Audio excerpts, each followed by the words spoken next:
Hello, this is Good, Bad, and Ugly show. This has been a really long time since we've done anything like this because, well, let's chalk it between we took a little bit of a vacation and we were being lazy. So, there's that. We also have a lot going on real estate-wise that took a lot of time. And whether you know it or not, whoever watches this, I think there's one person that watches this show. We have one viewer, I think. We have one person who requested why they stopped. That's true. Wanted to know why they and for stopped. that one person, that one viewer we have, you're not that important. We like doing the show. We want to do the show. It's part of our future goals, but also we have other things that take precedence sometimes. I'm sorry, you are kind of... No, you're not important. But the show's important. You're not important. The show's important. There we go. That's what I wanted to say. I don't care about people, just the show. Right, that's what I wanted to say. Alright, disclaimer. We are not real estate professionals. We are real estate investors, and we run a small real estate investment group, and we look for properties, we flip them and stuff like that, but we don't have any schooling behind us. We don't have any legalities. So anything that we say in here needs to be looked up on your own and actually studied and checked into and done in your own. That way you can't come back and blame us for anything. Yeah, that's that.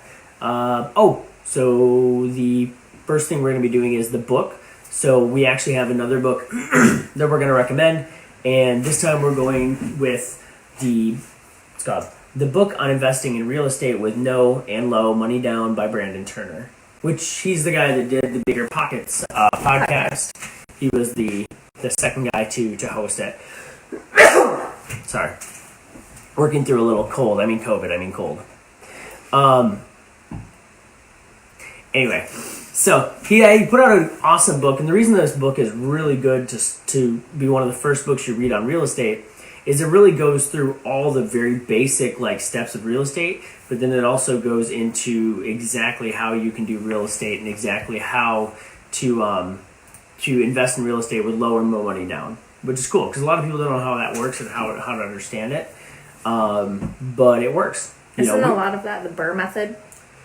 Burr method's part of that. Also lease options and lease sandwiches and subject to, and what's the other one? The book goes very in depth on all of these topics. Exactly. Another one, there's subject to, and then there's another one which is seller finance. Okay. So all these different ways in investing in real estate, which I've actually done a video on a while back. It goes into depth on those. So it kind of, backs up my basis for the video and kind of shows people how they can actually invest in real estate without really having any money, which actually we've talked to people about those sort of deals as well. We haven't done one yet. We've mostly only worked on MLS, but we've had a few situations where we've almost ended up doing one of those deals. Yep. So, and it would have worked out good for the seller too. So that's good.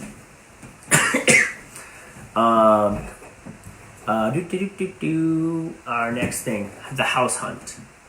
You want to talk about how the house hunt's been going? We're back to getting the 8 Mile house. Oh yeah, we've been kind of back and forth on that one. But the fact of the matter is, it actually looks like it's going to be about roughly a 35% ROI, and we don't want to return on investment. Yeah, and we don't want to sit and wait for other properties that might be better because that's actually a really good ROI to begin with. So why would we let this one go?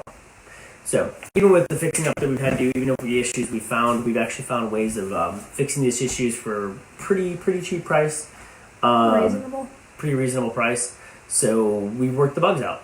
So we're actually backing on that one. We should be closing on it on the 30th. We're not 100% sure. We've put it out to the 30th, but I was able to get in touch with our appraiser to try to find out if we can get the appraisal pushed through a little sooner. So we'll see how that works out. We could be getting the appraisal done tomorrow or Monday. So yeah, kind of how that works is and we have a list we're putting together of the steps that need to be taken when you're purchasing a property. The steps differ based on if you're purchasing it through what we're doing, which we're going through a bank doing a commercial real estate purchase, using bank loan to purchase and finance the remodel of the property, and then we're going to be flipping it into a refinance into a 30-year fixed mortgage. with another company once it's been fixed up and renting out. In that way, we can get the 30-year. We can also get the bank to pay for the remodel of the property. Right. And a commercial loan is so much easier to actually get the financing to go through. There's a lot less steps. I usually do our loan processes because there's a lot of paperwork that you have to send to them and keep up to date on when you're doing a conventional mortgage or almost every mortgage. There's just a lot that goes into it. But with this one, there's hardly any information that they need, and you don't really have to re-up anything. You just send them the information the one time, and you're kind of good to go. I was just seeing how your sound was. Question though, I don't hear anything.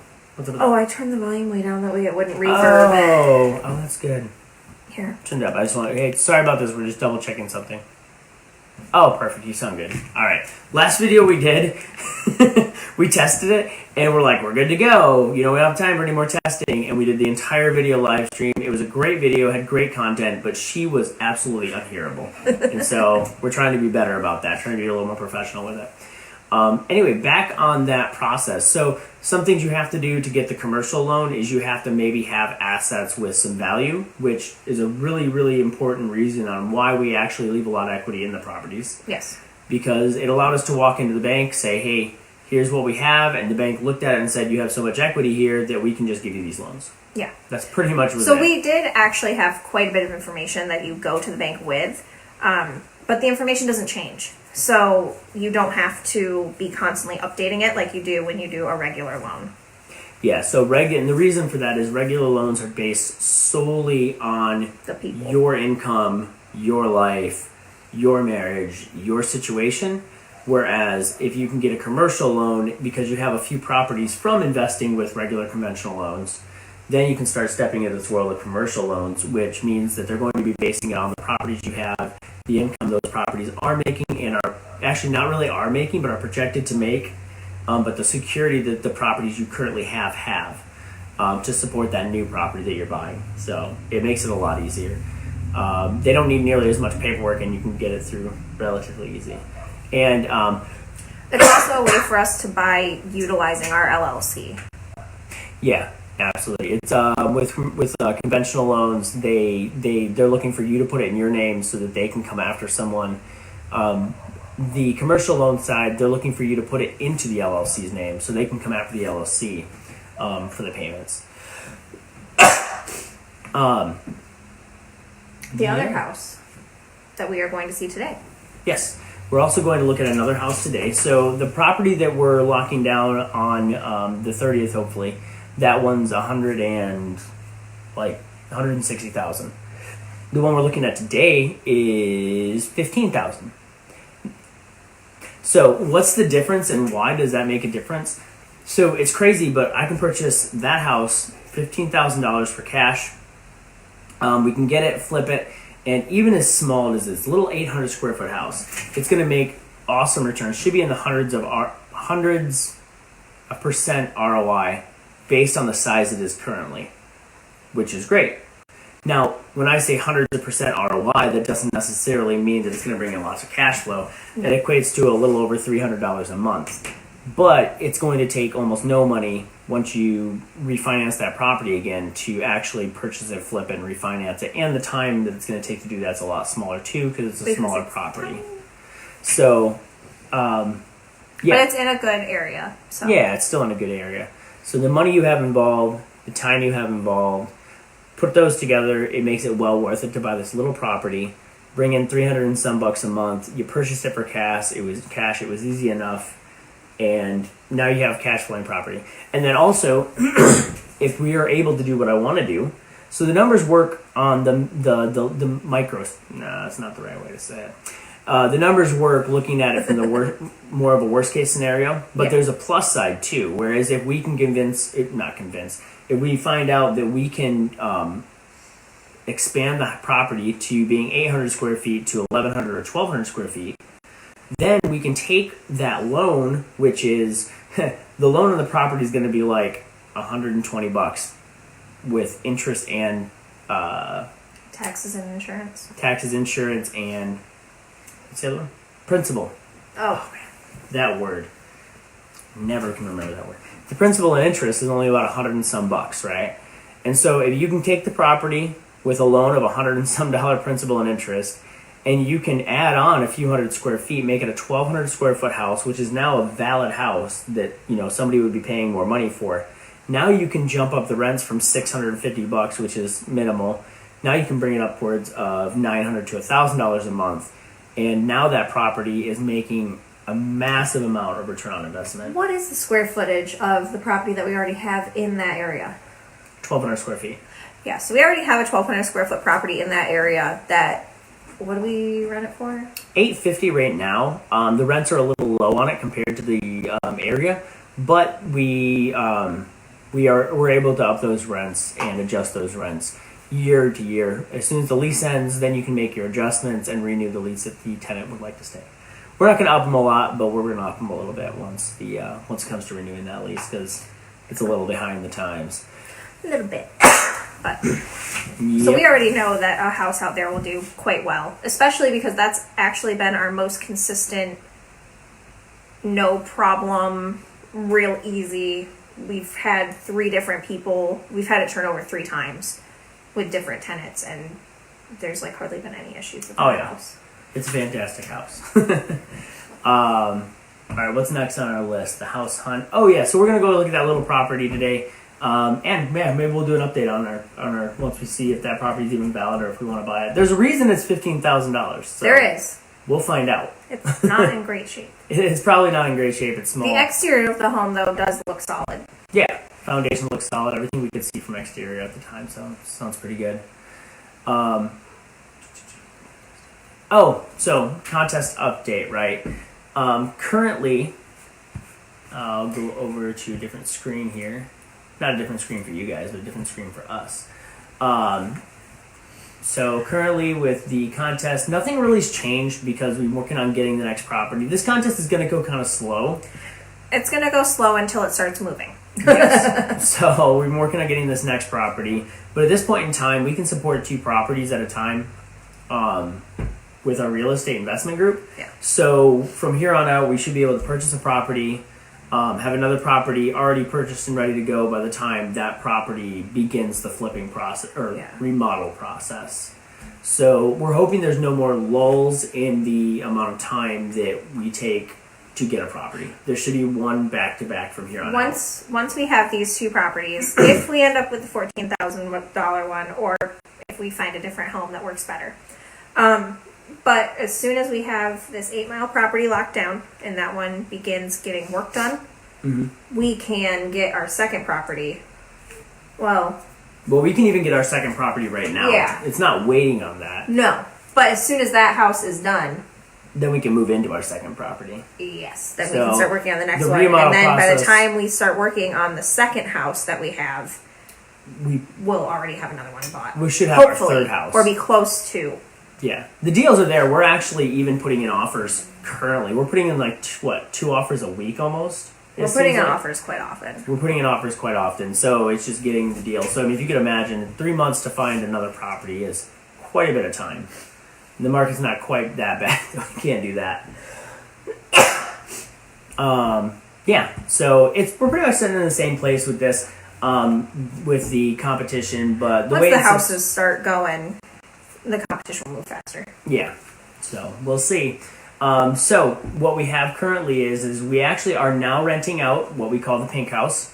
So it is being rented and it brings in a cash flow of $700 a month. And it will start dispersing its cash flow once it builds up a buffer. We like to have a buffer account in place for our homes for any kind of repairs or incidents. Yeah, because repairs and incidences, they happen. And sometimes they happen to back. So we got a $4,000 buffer fund that we're building before we start divvying out any money to the investors, which was in all our paperwork, so it works out pretty good. But it does rent for $700 a month cash flow right now, or 716 cents. That is not the rent, that is the cash flow. That's not the gross rent. That's what the take home is every month. So it's almost as good as our best home. I mean, that's interesting. That's not right. Alright, some of these numbers are a little outdated. So she said that because up on the screen it said 795 take-home net cash outflow. Oh, you haven't redone it since it reset the taxes, have you? No, I haven't redone it since the taxes reset, so that's wrong. It's more like 900 and some. Yeah, that home was tax-free for a while. Yeah. Yeah, so that's how that's looking. We'll go down here to the actual people. We are looking at monthly cash flow. This is all sitting really low because it's all just based off one home at this point. That's just one home. So currently, this is just one home. We take in quite a bit because we did the labor. We found the property, locked it in. We got the loan, so we actually have quite a bit invested into it, time and money wise. We are the largest cash investors too right now, or equity investors too. We have 14, as you can see right here, we have 14,500 invested in this property, and as well as over here we have money invested with finding the property, our time invested to find the property, which is right here.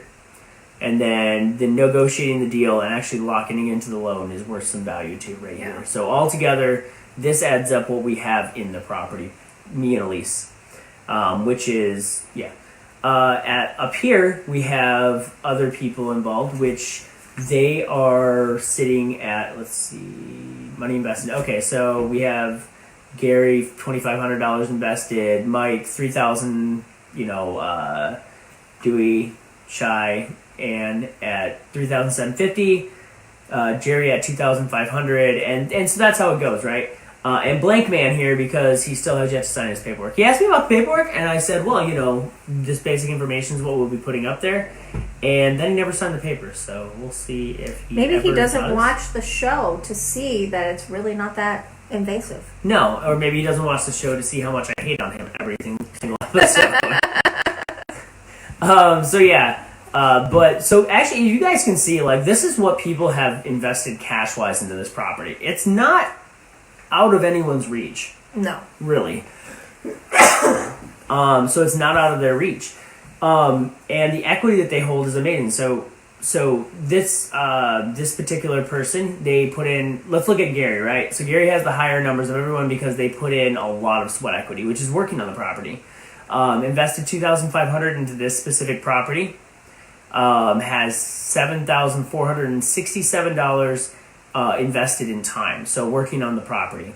So that ends up being a total of $9,000 something invested, right? And then his equity that he has from the property, because of the equity growth, ends up being $12,750. So his time plus his investment, so that's about 3.5 months worth of work plus investment, has turned into $12,750 worth of an investment. Right. So it's amazing what you're able to invest when you kind of commit to real estate. And like I said, the people that invest with us, they can get in at a very low entry point, which is kind of hard to do anywhere else. So that's why we're doing this. We're helping people get in at super low entry points. But anyway, turned into $12,750, and that money is, we're gonna bring in $131.20 a month. Yep. Now, of course, there's other ways that the property makes money. It's equity pay down, it's appreciation, it's lots of different ways, but the equity pay down and the cash are consistent, so I stick with those. So I think that's a good review of what we've got up here. People have had a chance to look at the numbers. And actually, I think there's more information up here than I thought was up here when we started this episode. I think so. All right, keep. Alrighty, so what is next? I don't remember. My gosh, we gotta get better at this. Nobody's gonna watch it for just our ugly faces. I'm kidding, you're beautiful. My ugly face. Mm-hmm. Anyway. Business update. So, there's been a business update. Oh, so our main thing that we're lacking right now is physical manpower. Currently, we have part-time employees, but we're gaining more. So we're going to be having a few full-time employees come down. Part-time, full-time.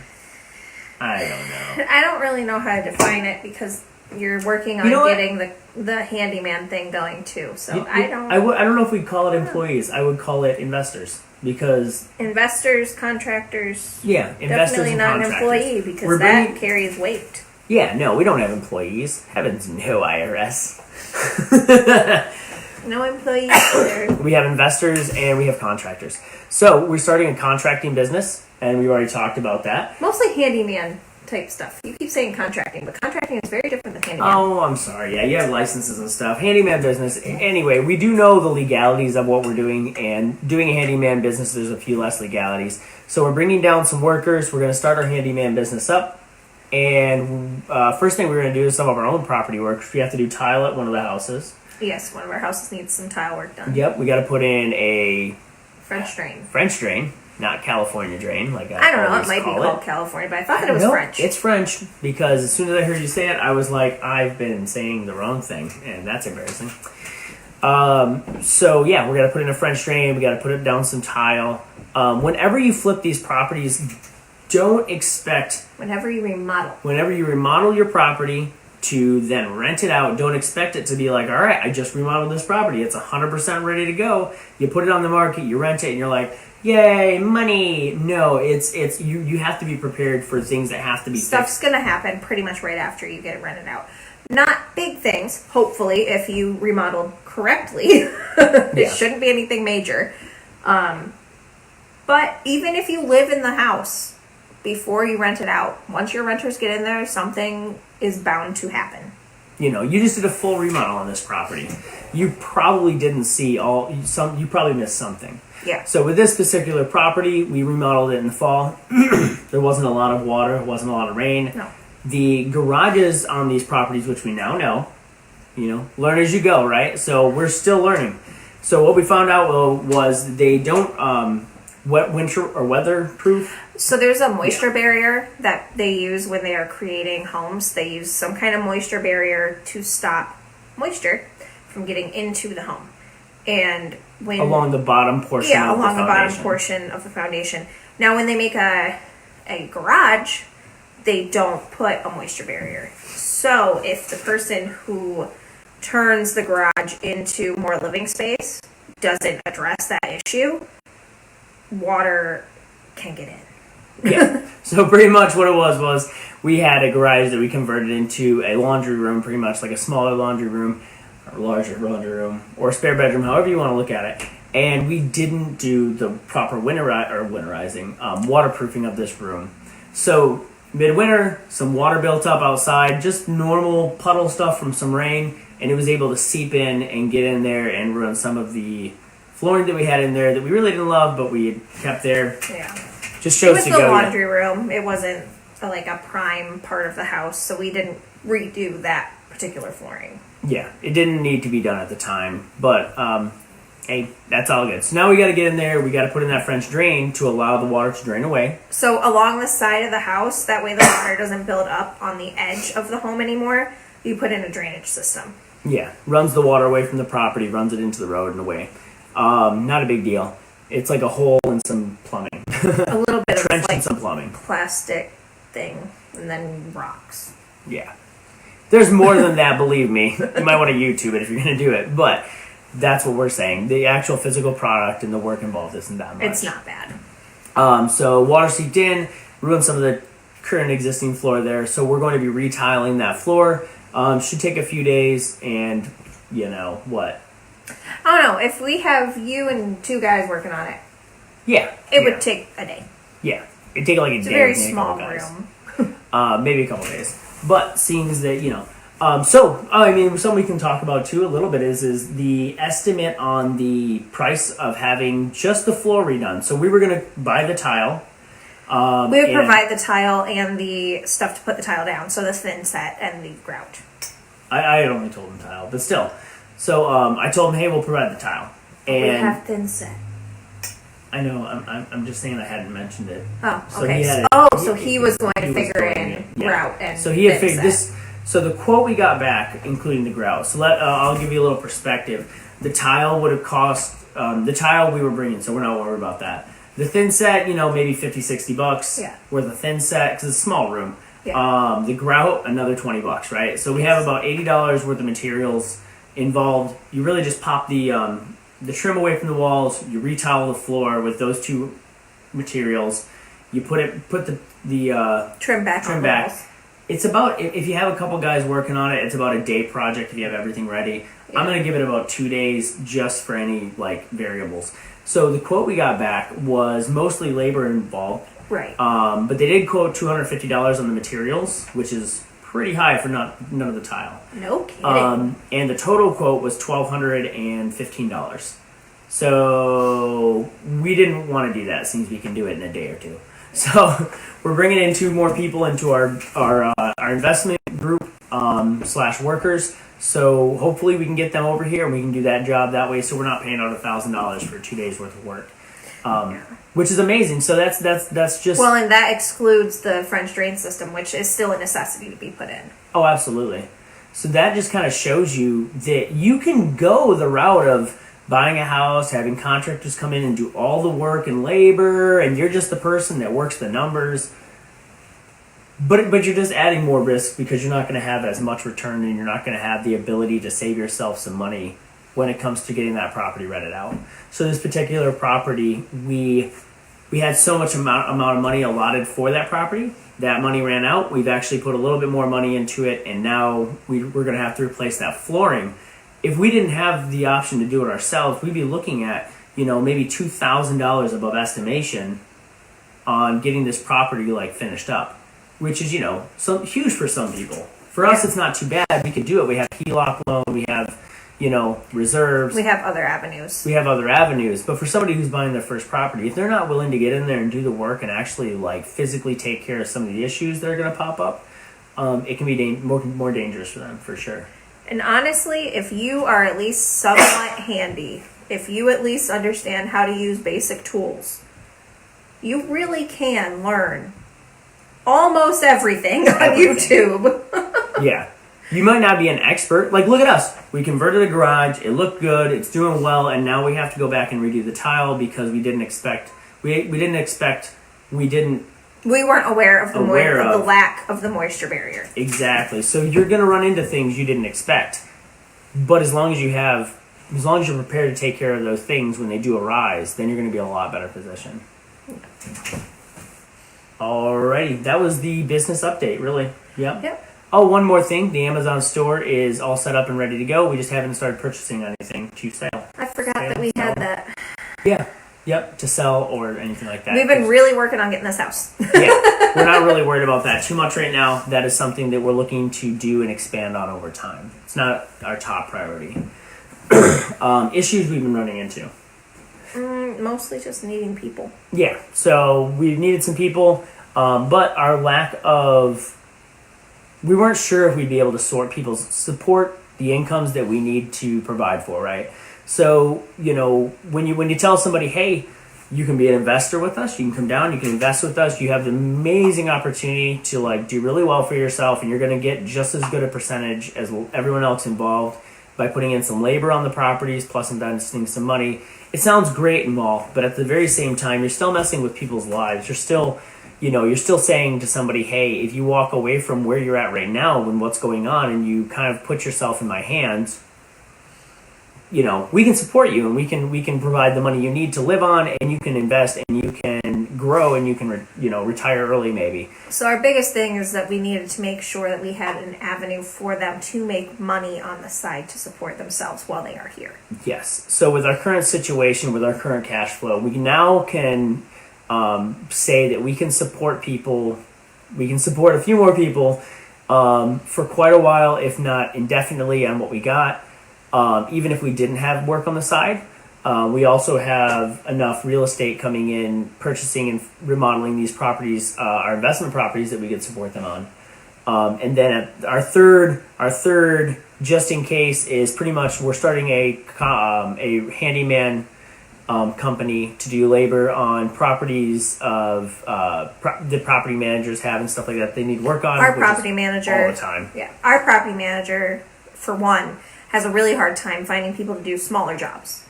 Yeah. And smaller jobs don't pay as good, but if you get 4 small jobs lined up for 1 week, that's 4 small jobs lined up for 1 week. Yeah, and so the ability we have with this is we really just need the amount of money made from the jobs We need to cover the cost of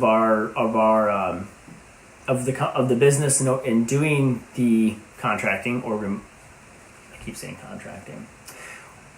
Our overhead costs for the actual portion of the business that does the remodeling isn't going to be that high. So we need to be able to cover that. It's not supporting a person at the top because we might be at the top running the company, but we don't need to be fully supported by this contracting company we're doing. I'm just going to say contracting. It's not contracting, but it could be contracting. As soon as somebody gets a contractor's license. Somebody we're hoping is going to get a contractor's license, and then we will be able to do more things than just like painting walls and stuff like that. Yeah. But until then, there's not a lot of overhead costs. We also get our materials really cheap, and we get our, everything really cheap, so we can actually keep our costs lower there. So the money that's going to come in from this this contracting business that we're going to have, hiring out our labor that we're using for our investment property when we have spare time or when they need more income from that route, we should actually be able to bring most of the money that comes from that and give it back to the actual laborers because we don't technically need that money. Our benefit is having them there to work on the investment properties. Their benefit is being able to work on those jobs and actually get a substantially larger cut than most contractors will get. Yeah. So if we're looking at that tile job, which was going to be $1,200, we would, of course, materials would come off the top. We take a small percentage for any costs for running the business, and then everything else gets divvied to the workers, which actually should give them a fairly good standard of living. Yeah. So boom. So it's amazing. They get to come down. In theory, and we're testing it out. We're testing the waters. In theory, it's amazing. They get to come down. They get to make more than a normal contractor would make working on properties with us. We already have the jobs lining up. And then also they get to invest in properties and hold more investment in these properties than most people would hold in an investment property. So that is that. So that's pretty much what we're offering. We should have an update next week about how viewing this tiny home goes. Yeah. If not, later today we might post a small video about it. I'm not sure. We'll see. You never know. Or we might just dip set for another 3 weeks and leave you hanging, our one viewer, crying in the bathroom of his mom's house. You're so mean. It's not technically. Could be a him, could be a her, could be whatever you want it to be in the world of La La Land. So,